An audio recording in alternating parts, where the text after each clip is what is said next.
नमस्कार, जम्मू कश्मीर मिलाप न्यूज़ में आपका स्वागत है और मैं हूं आपके साथ रामपाल। आपको बताएं कि जम्मू कश्मीर असेंबली का सेशन जो है वो शुरू हो चुका है और तीखी बयानबाजी जो है वो देखने को मिल रही है। यहाँ पर आपको बताएं कि ऐसे बहुत सारे मुद्दे हैं जो जनता है उन मुद्दों से जुड़ी हुई है और उम्मीद कर रही है कि उनकी जो समस्याओं का जो है वो समाधान होगा। क्या क्या ऐसे मुद्दे हैं जो इस बार असेंबली में जोर शोर से उठाए जाएंगे, इसी पर बातचीत करने के लिए हमारे साथ बिश्ना विधानसभा के पूर्व 2 बार के विधायक और भाजपा के बहुत ही सीनियर लीडर अश्विनी कुमार शर्मा जी हमारे साथ हैं। उनसे बातचीत करते हैं। सर, आपका स्वागत है जम्मू कश्मीर मिलाप न्यूज़ में। आपका बहुत बहुत धन्यवाद रामपाल जी, बहुत बहुत शुक्रिया।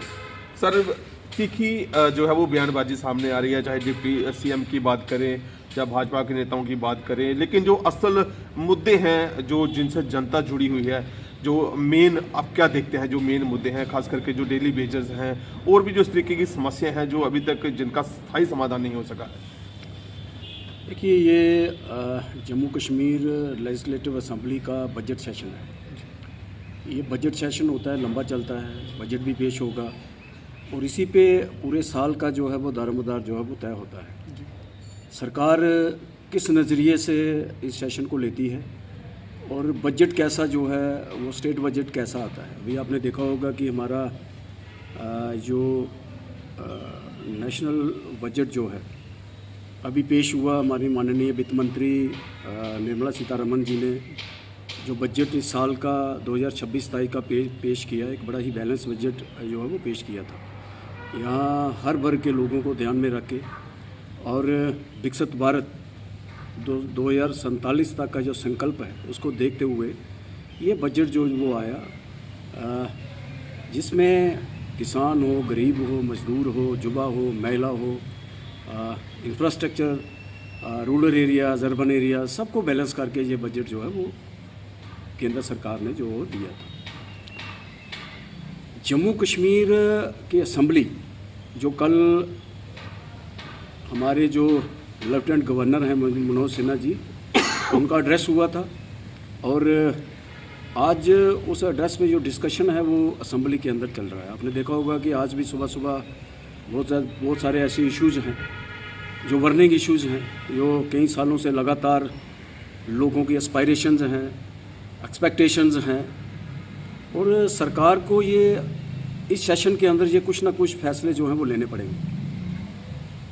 2 साल होने को है। सबसे बड़ा डेली वेजर का मसला है। ये डेली वेजर जो हैं हज़ारों की संख्या में वो बेचारे लगातार एजिटेशन कर के, संघर्ष कर के, वो उनका एक बड़ा ही जेन्युइन मसला है।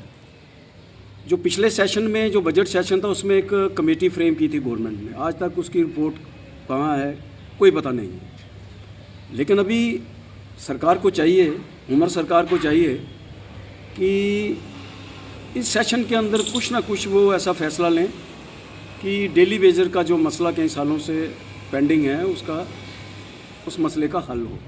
वो बेचारे गरीब लोग जो लगातार बहुत ही बदतर कंडीशन में हैं और कहीं तो बेचारे इससे पहले कि वो रेगुलराइज हों वो रिटायर भी हो गए। अभी समय है कि उमर सरकार को अपना वो वादा जो है, प्री इलेक्शन जो कमिटमेंट है वो पूरी करनी चाहिए। दूसरा, नेशनल लॉ यूनिवर्सिटी जो एक वो भी इशू जो है वो बड़ा इस वक्त असेंबली में भी है, बाहर भी है, बच्चे सड़कों पे हैं, जो स्टूडेंट्स हैं वो प्रोटेस्ट कर रहे हैं कि नेशनल लॉ यूनिवर्सिटी जो है वो जम्मू में बननी चाहिए। तो होना भी चाहिए। एक चीफ मिनिस्टर साहब खुद ही ये फैसला ले लेते हैं कि भाई इसको हम कश्मीर वैली और बड़गाम में इसको जो है वो इस्टेब्लिश करेंगे। ऐसा नहीं होना चाहिए। कोई ना कोई मापदंड, कोई गाइडलाइंस, कोई ऐसी क्राइटेरिया कोई बनना चाहिए कि अगर यूनिवर्सिटी बनानी है तो कहाँ बनानी है। और चीफ मिनिस्टर को खुद ही ये फैसला एक स्टेटमेंट से नहीं लेना चाहिए। और जो उन्होंने स्टेटमेंट देके एक नया इशू यहाँ पर खड़ा किया और हमेशा जम्मू को जो एक भेदभाव कई सालों से लगातार भेदभाव होता है, फिर एक बार लोगों के दिमाग में ये चीज़ बैठा दी कि उमर सरकार जो दोबारा अभी सरकार बनी थी, तो लोगों को बड़ी आशाएं थी कि जो इन्होंने कमिटमेंट्स जो की हैं लोगों से, वो कमिटमेंट्स ये हैं पूरी करेंगे। लेकिन आज तक कोई भी उनका जो प्री इलेक्शन कमिटमेंट्स हैं, जो उनका एजेंडा था, मैनिफेस्टो था, वो आज तक उसमें वो कामयाब नहीं हुए हैं। तो उनको पहले इन चीज़ों पे ध्यान देना चाहिए, ना कि आप यूनिवर्सिटी कहाँ बनानी है, यूनिवर्सिटी का आप खुद ही फैसला लें या खुद ही ऐसे आप स्टेटमेंट्स दें जिसमें लगता है कि वो चीफ मिनिस्टर, उनको जम्मू कश्मीर का चीफ मिनिस्टर अपने आप को दिखाना चाहिए, ना कि सिर्फ एक पर्टिकुलर रीज़न का। तो ये ऐसी चीज़ें हैं जो खुलकर सामने आ रही हैं। और भारतीय जनता पार्टी, जो हमारा लेजिस्लेटर्स जो हैं, वो डट के जो इशू है वो रेज़ कर रहे हैं असेंबली में। आज भी आपने देखा, कल भी देखा। तो ये मुद्दे हैं जो बर्निंग इश्यूज़ हैं, इनको तो सरकार की तरफ से एक पॉजिटिव वे में लेकर इनका हल जो है वो सरकार को करना चाहिए। ये सरकार का ड्यूटी है, उनका फ़र्ज़ है, उनका कर्तव्य है। सर, सेंट्रल गवर्नमेंट की तरफ से ऐसा प्रावधान है कि 2 यूनिवर्सिटी एक स्टेट को दी जा सकती है। देखिए, वो भी एक प्रोविज़न है, लेकिन अगर एक यूनिवर्सिटी का नाम आया है, अगर नेशनल लॉ यूनिवर्सिटी अगर इस्टेब्लिश करनी है, तो सबसे पहले तो उसके लिए कोई क्राइटेरिया बनना चाहिए था, कोई गाइडलाइन फ्रेम होने चाहिए थे। खुद चीफ मिनिस्टर एक जगह खड़े होकर स्टेटमेंट देते हैं कि भाई ये बडगाम में बनेगी। क्यों? वो एक जम्मू कश्मीर की सरकार चला रहे हैं और चीफ मिनिस्टर को खुद खड़ा होकर ये अकेले ये फैसले नहीं लेने चाहिए। और इसके लिए अगर जम्मू के लोगों में, स्टूडेंट्स में ये एक रोष है, तो एज ए चीफ मिनिस्टर उनको बड़ा दिल करके ये फैसला लेना चाहिए कि भाई ये यूनिवर्सिटी हम जम्मू में बनाएंगे, और अगर दूसरी यूनिवर्सिटी जो मिलेगी तो कश्मीर को भी थे। हम कौन सा मना करते हैं? अगर सेंट्रल यूनिवर्सिटी तो बनी है, जम्मू में भी बनी है, कश्मीर में, आज ये कश्मीर में पहले बनी, जम्मू को संघर्ष करना पड़ा और संघर्ष करके ली। और दूसरा एम्स, आपने देखा होगा कि 2 एम्स हैं, कश्मीर में भी है, जम्मू में भी है। तो इसके लिए उनको बड़ा दिल करना चाहिए। और जो आप मुझे बताइए कि कश्मीर के स्टूडेंट्स ने, जहाँ वहाँ के लोगों ने कहाँ प्रोटेस्ट किया कि जहाँ नेशनल लॉ यूनिवर्सिटी खुलनी चाहिए? किसी ने नहीं बोला। वो जम्मू में रोष है, क्योंकि चीफ मिनिस्टर जी ने जो एक स्टेटमेंट देकर इस इशू को जो खुले तौर पर इसको छोड़ दिया कि भाई एक चीफ मिनिस्टर खुद खड़ा होकर कहता है कि भाई ये बडगाम में बनेगी नेशनल लॉ यूनिवर्सिटी। क्यों? आप अगर national law university Jammu Kashmir के अंदर इस्टेब्लिश करने जा रहे हैं, तो आपने उसके लिए कोई मापदंड अपनाने चाहिए, कोई क्राइटेरिया फ्रेम करना चाहिए, कोई रूल्स, कोई गाइडलाइंस उसके लिए रखनी चाहिए कि किस एरिया में यूनिवर्सिटी खोलनी चाहिए, ज़रूरत कहाँ है और पॉपुलेशन कहाँ ज़्यादा है, स्टूडेंट्स की डिमांड्स कहाँ है। ये सारी चीज़ें जो है देखनी चाहिए। तो ये मुझे लगता है कि वो प्रोविज़न जैसे आपने कहा है, लेकिन पहले जो एक यूनिवर्सिटी जिसमें अभी इशू बना हुआ है, वो सरकार को बड़ा दिल करके चीफ मिनिस्टर को बड़ा फैसला लेना चाहिए और जम्मू में ये नेशनल लॉ यूनिवर्सिटी जो है वो खोलनी चाहिए। अभी जो असेंबली सेशन चल रहा है सर, इसमें भारतीय जनता पार्टी अपना क्या रोल जो है वो प्ले करने जा रही है? देखिए, भारतीय जनता पार्टी अपोजिशन में है और स्टेट गवर्नमेंट जो है, जैसे मैंने पहले कहा कि बहुत सारी कमिटमेंट्स जो इलेक्शन में इन्होंने की थी, अभी दिखते जो है वो ग्राउंड पे आ रही हैं। क्योंकि हम रूरल एरिया को मैंने रिप्रेजेंट किया है, 2 बार किया है, 12 साल यहाँ मैं विधायक रहा हूँ और बहुत सारी समस्याएं हैं अभी भी लोग जो है वो फेस कर रहे हैं। अभी आपने देखा होगा कि पिछले दिनों बिजली की बहुत बड़ी समस्या जो बॉर्डर एरिया में जो पंप सेट के कनेक्शन थे वो बिजली डिपार्टमेंट ने उनको काट दिया, जबकि उनको ज़बरदस्त ज़रूरत थी। जब बारिश नहीं हुई थी और जो हमारा बीट क्रॉप है उसको पानी की ज़रूरत है, और समय पे आके एक ऐसा एक्शन लेना कि आप जो उम्मीदें एक किसान लगा के बैठा होता है कि भाई 6 महीने में उसका जो फसल आएगा, जो उसका क्रॉप जब वो काटेगा, जब फसल अच्छा होगा, तो वो उसी पे उसका दारोमदार जो है, रोजी रोटी जो है चलती है। तो आप उसकी आस को ही बंद कर दें और आपने उनके कनेक्शन काटे। एक तरफ आपने 200 यूनिट फ्री बिजली देने की बात की थी, लेकिन आज आप किसानों को भी उनके जो एग्रीकल्चर यूज़ के लिए जो बिजली इस्तेमाल कर रहे हैं उनको भी आप बिजली प्रॉपर नहीं दे पा रहे और उनके कनेक्शन काट रहे हैं।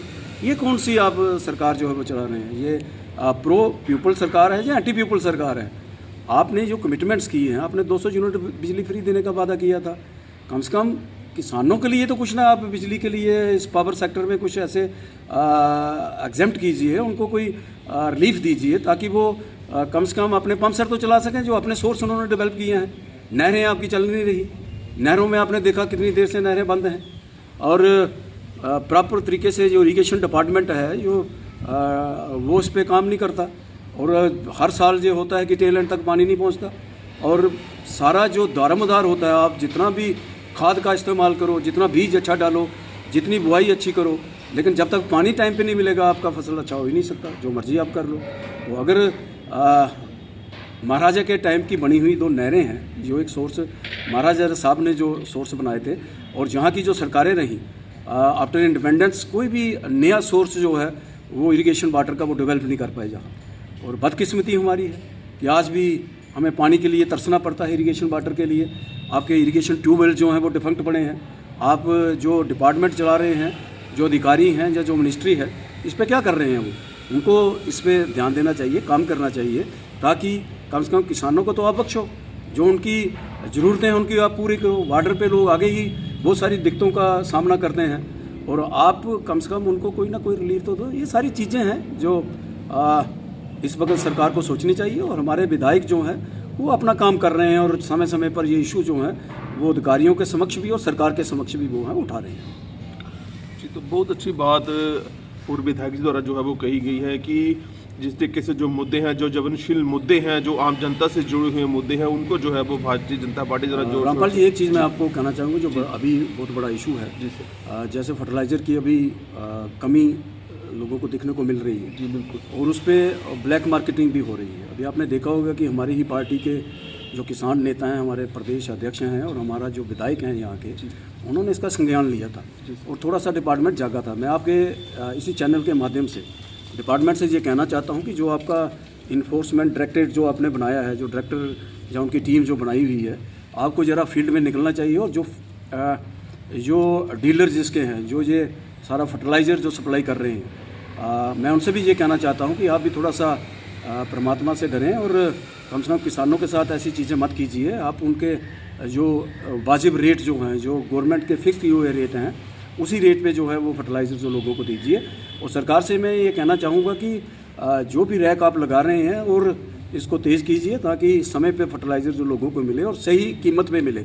और मैं डिपार्टमेंट से ये कहना चाहता हूँ कि आपका फील्ड स्टाफ जो है वो लगातार विजिट करे और देखे कि कहाँ ब्लैक मार्केटिंग हो रही है, और कौन कौन से ऐसे डीलर्स हैं जो इस पर ब्लैक मार्केटिंग करके ऐसा जो काम जो है वो कर रहे हैं। ये सारी चीज़ें जो गवर्नमेंट को देखनी चाहिए। ये गवर्नमेंट का काम है कि ऐसी सारी मॉनिटरिंग वो करे, जहाँ की हमारे भारतीय जनता पार्टी के लीडर्स उठकर अगर जा सकते हैं, तो सरकारी मशीनरी कहाँ है, वो डिपार्टमेंट कहाँ है? वो क्यों नहीं समय के ऊपर ये चेक करते हैं कि आप 40-40, 50-50 रुपये एक बैग के पीछे आप ब्लैक करके लोगों को, किसानों का खून चूसें? ये कहाँ की इंसानियत है? और मैं डिपार्टमेंट से ये कहना चाहूँगा कि आप जागिए, बाहर निकलिए और देखिए। और डीलर्स को भी ये कहना चाहूँगा कि अगर आपको लगता है कि अगर आपको इसमें ज़्यादा मार्जिन नहीं मिल रहा है, तो आप बंद कर दीजिए। गवर्नमेंट अपने तरीके से ये सप्लाई जो है वो फर्टिलाइज़र की करे। आगे भी पहले भी डिपार्टमेंट के लोग जो हैं वो फर्टिलाइज़र सप्लाई करते थे, तो डिपार्टमेंट करे, तो कम से कम ब्लैक मार्केटिंग तो रुके। और जो लोग अच्छा काम कर रहे हैं उनके लिए अप्रिशिएबल है, हाँ अप्रिशिएट करते हैं उनको। जो ऐसा काम करेंगे उनके ऊपर कड़ी नज़र रखेंगे। उनको मैं ये चेतावनी देना चाहता हूँ कि आप लोग थोड़ा सीधा हो जाइए। और डिपार्टमेंट से ये कहूँगा कि आप ज़रूर इस पर चेक कीजिए, इस पर नज़र रखिए, ताकि कोई भी किसी भी चीज़ का, चाहे वो पेस्टिसाइड्स है, चाहे वो कोई इक्विपमेंट्स है, चाहे वो फर्टिलाइज़र है, किसी किस्म की ब्लैक मार्केटिंग जो है वो ऐसे किसानों के साथ नहीं होनी चाहिए। बिल्कुल, बहुत ही अच्छे तरीके से पूर्व विधायक जी द्वारा जो है जी इन सब मुद्दों के ऊपर जो है वो बात रखी गई है। और सबसे बड़ी बात ये कि किसानों को, क्योंकि हर किसान जो है उनकी जीविका उनकी खेती बाड़ी पर ही निर्भर है, और जो डेली वेजेस है, इसके साथ और भी जो मुद्दे जुड़े हुए हैं, इस असेंबली सेशन में किस तरीके से किन किन समस्याओं के ऊपर काम किया जाएगा और भाजपा का इसमें किस तरीके से रोल रहेगा। सबसे बड़ी बात की जो ग्रामीण क्षेत्र के मुद्दे हैं, जैसे अभी खाद का मुद्दा जो है बड़ा गरमाया हुआ है, जिसके ऊपर अच्छा काम किया गया है। आने वाले जो कुछ दिन हैं, इनमें किन किन समस्याओं के ऊपर, किन किन मुद्दों के ऊपर जो है वो असेंबली में गरमा गर्मी रहेगी, ये देखने वाला विषय रहेगा। बहुत बहुत धन्यवाद।